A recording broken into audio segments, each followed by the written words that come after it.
अस्सलाम वालेकुम। आज इस वीडियो में हम एक्सरसाइज 2.2 का क्वेश्चन नंबर 3 करेंगे और इसके साथ ही ये एक्सरसाइज कंप्लीट हो जाएगी। लास्ट 2 वीडियोस में हमने इस एक्सरसाइज का क्वेश्चन नंबर 1 और 2 कर लिया हुआ है। अब चले हम क्वेश्चन नंबर 3 को स्टार्ट करते हैं। क्वेश्चन नंबर 3 में हमने क्या करना है, find the value of x in each of the following number. हमें एक्स की वैल्यू को फाइंड करना है। हमें जो भी इक्वेशंस गिवन है उसमें हम x की कीमत मालूम करेंगे। तो चलिए पहला पार्ट लिखते हैं। इसका first part of question number 3 जो है वो है log of 64 with base x is equal to 3। हम इस क्वेश्चन में भी वही 2 रूल्स यूज करेंगे। लॉगरिथमिक इक्वेशन को कई दफा हमें एक्सपोनेंशियल इक्वेशन में कन्वर्ट करेंगे और उसके बाद हम अपनी एक्सपोनेंशियल इक्वेशन को देखेंगे कि उसको हमने किस तरह सॉल्व करना है। उसको सॉल्व करने के लिए आप इंडिसेस के रूल्स यूज करोगे। अब देखें यहाँ पर जो x है ना वो है 64, तो ये इधर ही रहेगा। ये फॉर्मूले का जनरल फॉर्म का x, क्योंकि अब इसमें एक और x भी है, बेस हमारी x है। यहाँ पर x इधर आ जाएगा और पावर में 3 चला जाएगा। ठीक है, अब ये हो गई एक क्यूबिक इक्वेशन। तो अगर हम 64 का क्यूब लें या फिर हम 64 को हम लिख सकते हैं 64 जो है वो किसके इक्वल होता है, 4 multiply by 4 is equal to 64।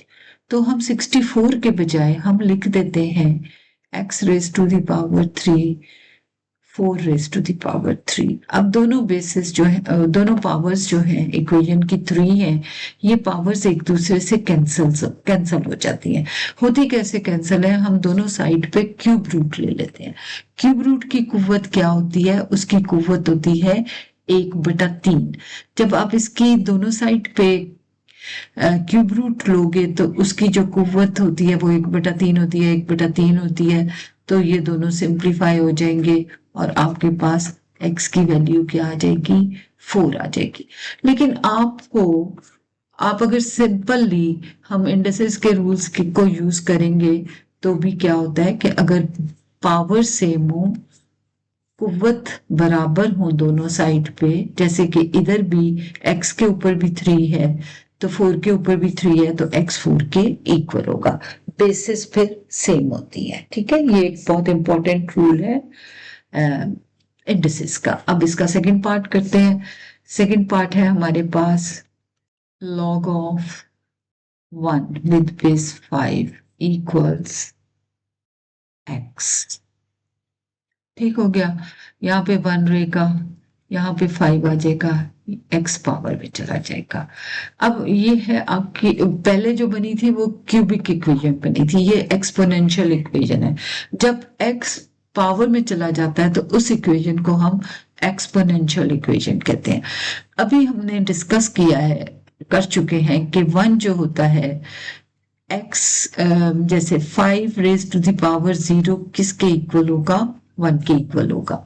अब हमने ये करना होता है कि या तो हम पावर्स को सेम कर देते हैं या फिर हम बेसिस को सेम कर देते हैं, या हम कुव्वत नुमा बराबर कर देते हैं या हम एहसास बराबर कर देते हैं।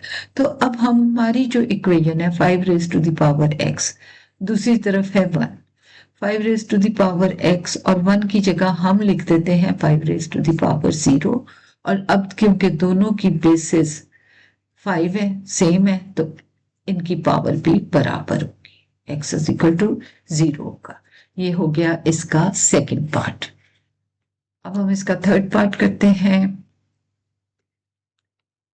थर्ड पार्ट है हमारे पास log of 8 with base x equals 1। तो 8 is equal to x raised to the power 1 किसी भी चीज की पावर हो तो वो वही नंबर आ जाता है आंसर। तो इसका मतलब है x raise to the power 1 जो हुआ वो सिंपली x ही होगा और x इज इक्वल टू 8 आपका आंसर आ जाएगा। इसका फोर्थ पार्ट है हमारे पास log of x with base 10 equals -3. Okay, x हो गया is equal to 10 raised to the power -3. मेरे x को जरा दोबारा सही तरह लिखते हैं। अच्छा, ये तो हमने पहला स्टेप क्या किया कि हमने लॉगरिथमी शक्ल को कुव्वतनुमा शक्ल में तब्दील कर दिया। अब हमने इसको सॉल्व करना है, हमें x की वैल्यू भी चाहिए। हम यहाँ पे लिखेंगे x is equal to 1/10 raise to the power 3। हम इसकी पावर को पॉजिटिव करेंगे, इसकी कुव्वत नुमा को मुस्बत में तब्दील कर देंगे। अब 10 रेज़ टू द पावर 3 का क्या मतलब होता है कि हमने 10 को 3 दफा 10 raise to the power 3 is equal to 10 multiply by 10 multiply by 10 and it is equal to 1000। तो ये किसके इक्वल आ जाएगा? 1000 के। और ये आपका x की वैल्यू आ गई इस क्वेश्चन में। अब फिफ्थ पार्ट है हमारे पास, इस क्वेश्चन का फिफ्थ पार्ट जो हमें गिवन है, log of x with base 4 is equal to 3/2। पहले हम इस लॉगरिथमिक फॉर्म को हम कन्वर्ट करते हैं एक्सपोनेंशियल इक्वेशन में। यहाँ पे हमारे पास x रह गया, 4 आ गया, 4 के ऊपर कुव्वत चलेगी 3/2। अब हम 4 को 2 रेज़ टू द पावर 2 लिख देते हैं और इसकी कुव्वत जो बाहर है वो इससे मल्टीप्लाई हो जाएगी। ठीक है, अब आप इसको कैंसिल कर सकते हो, इस 2 को इस 2 से कैंसिल कर सकते हो, डिवाइड कर सकते हो। सिंपल है कि हम अगर एक होल नंबर है और दूसरा आपके पास फ्रैक्शन है तो आप डिनोमिनेटर और न्यूमरेटर अगर इनका कॉमन फैक्टर हो तो उस पे आप उनको डिवाइड कर देते हैं और आपका आंसर 3 आ जाएगा। तो अब 2 के ऊपर जो पावर आई है वो 3 आ गई। अब 2 रेज़ टू द पावर 3 का क्या मतलब होता है कि 2 को हमने 3 दफा 2 से मल्टीप्लाई करना है, तो ये आ जाएगा 2 2 ज़ा 4।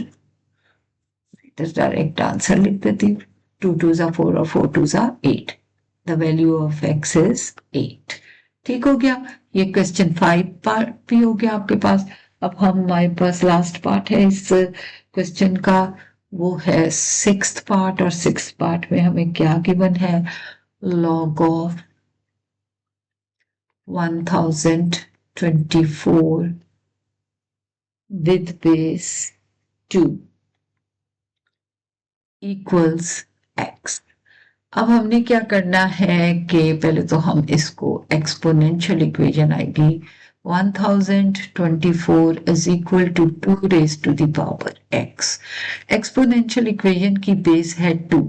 अब हम अपना जो नंबर है 1024 के प्राइम फैक्टर्स बना देते हैं। प्राइम फैक्टर्स बनाने का आपको तरीका क्या होगा आपका कि आप ना इवन नंबर है तो इवन नंबर तो हम 2 पे ही डिवाइड करेंगे। 2 5 ज़ा 10, 2 1 ज़ा 2, 2 2 ज़ा 4। एक दफा हो गया ये डिवाइड। अब फिर ये इवन नंबर आ गया और इवन ही आएगा क्योंकि यहाँ पर 2 है। ये हो जाएगा 2 2 ज़ा 4, 2 5 ज़ा 10 और 2 6 ज़ा 12। अब 256 को करेंगे 2 1 2 8। मैं डिवाइड कर रही हूं, अगर आपको डिवीजन में प्रॉब्लम हो रही है तो आप छोटा छोटा क्वेश्चन बना के कर सकते हो, लेकिन इस स्टेज पे आप जब ग्रेड 9 में है तो आपको डिवीजन आपकी इतनी होती है कि आप इस तरह के क्वेश्चन में प्राइम फैक्टर्स इजीली बना सकते हो। 2 6 ज़ा 12 और 2 4। अब 64 है, जब ये 2 पे डिवाइड होगा तो 32 आ जाएगा। 32 2 पे डिवाइड होगा तो 16 आ जाएगा। 16 जब 2 पे डिवाइड होगा तो 8 आ जाएगा। 8 को जब आप 2 पे डिवाइड करेंगे तो 4 आंसर आ जाएगा। 4 को आप 2 से डिवाइड करेंगे तो आपके पास 2 आंसर आ जाएगा और आपने फिर 2 को 2 से डिवाइड किया तो आपके पास 1 आ गया। अब आप काउंट करो कितने 2 है। 1 2 3 4 5 6 7 8 9 10। अब हम क्या करेंगे कि 1024 की जगह लिखेंगे 2 raise to the power 10 is equal to 2 raise to the power x। ये आपकी प्राइम फैक्टराइजेशन सामने नजर आ रही है, तो वो पता चल जाएगा कि आपने 1224 को कैसे रिप्लेस किया। अब आप देख लें कि बेसिस दोनों बराबर है, तो आप कह सकते हो कि x इज इक्वल टू 10। ये आपका आंसर आ गया। तो अब आपकी एक्सरसाइज 2.2 का ये जो लास्ट क्वेश्चन था ये भी हमने मुकम्मल कर लिया है। आप देख सकते हो ये सारा ये भी कंप्लीट हो गया है। इसके पहले 2 क्वेश्चन भी कंप्लीट हो चुके हुए हैं। अब इंशाल्लाह हम नेक्स्ट वीडियो में अगला टॉपिक स्टार्ट करेंगे कॉमन लॉगरिथम के बारे में। पहले उसके कॉन्सेप्ट को समझेंगे। आप लोगों को ये भी पता होना चाहिए कि आपका पैटर्न जो है वो अब थोड़ा सा चेंज हो गया है और आपने जो क्वेश्चन है ना रटने नहीं है, आपका स्किल बेस पेपर होगा जिसमें आपकी महारत को चेक किया जाएगा, आपके रट्टे को नहीं चेक किया जाएगा। इसलिए आपके रूल्स और आपके प्रोसीजर्स बिल्कुल क्लियर होने चाहिए। तो चलें अब इसके साथ हम वीडियो खत्म करते हैं। आप अपना ख्याल रखें। अल्लाह हाफिज।